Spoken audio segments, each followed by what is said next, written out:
Hello, in this video, I'm going to share with you three key red flags, right? That will help you spot misinformation online.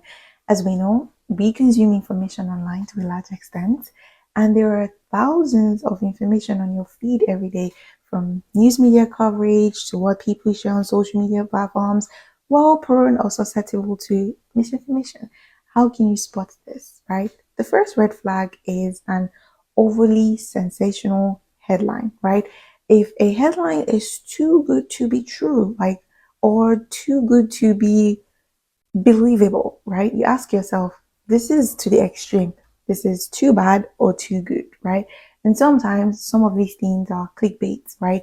The actual headline is different from the actual story, right? Or the caption is different from the actual story.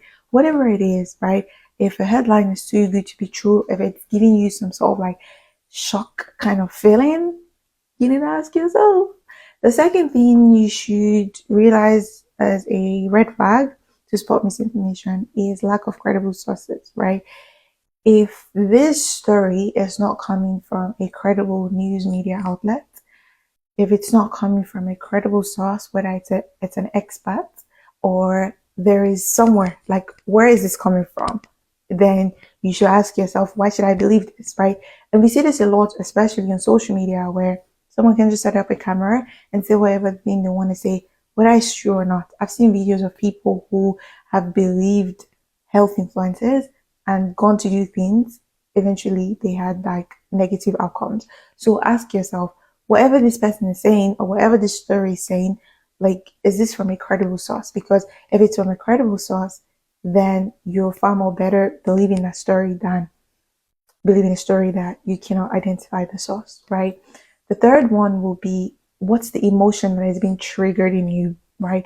You can read something and like the emotion that's triggered in you is so negative, right? Now you should, as important as critical thinking is in evaluating information that we consume online, you should ask yourself, am I actually being triggered by this information? What is the purpose of this information?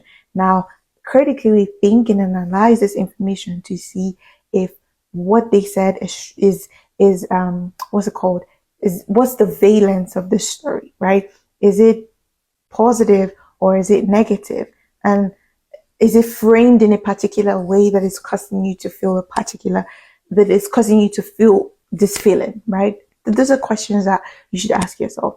And especially when it comes to political topics, right? Where you're like, this is how I feel because I just couldn't, I feel this way about this party or that party. And like, this is what this news coverage is saying or whatever. Like, if this is not from a credible sources, if this is triggering your emotion in a way that is negative or is positive, whatever it is, you need to critically think and find out how is this information framed and why is it making me feel the way that I'm feeling, right? Those are some questions that you need to ask yourself in order to like spot misinformation online when you're consuming any content or information whatsoever. I hope that this video is insightful to you. If it is, please do well to subscribe and like and follow and share this video to your network. And I'll see you, or with your network, and I'll see you in my next video. Bye.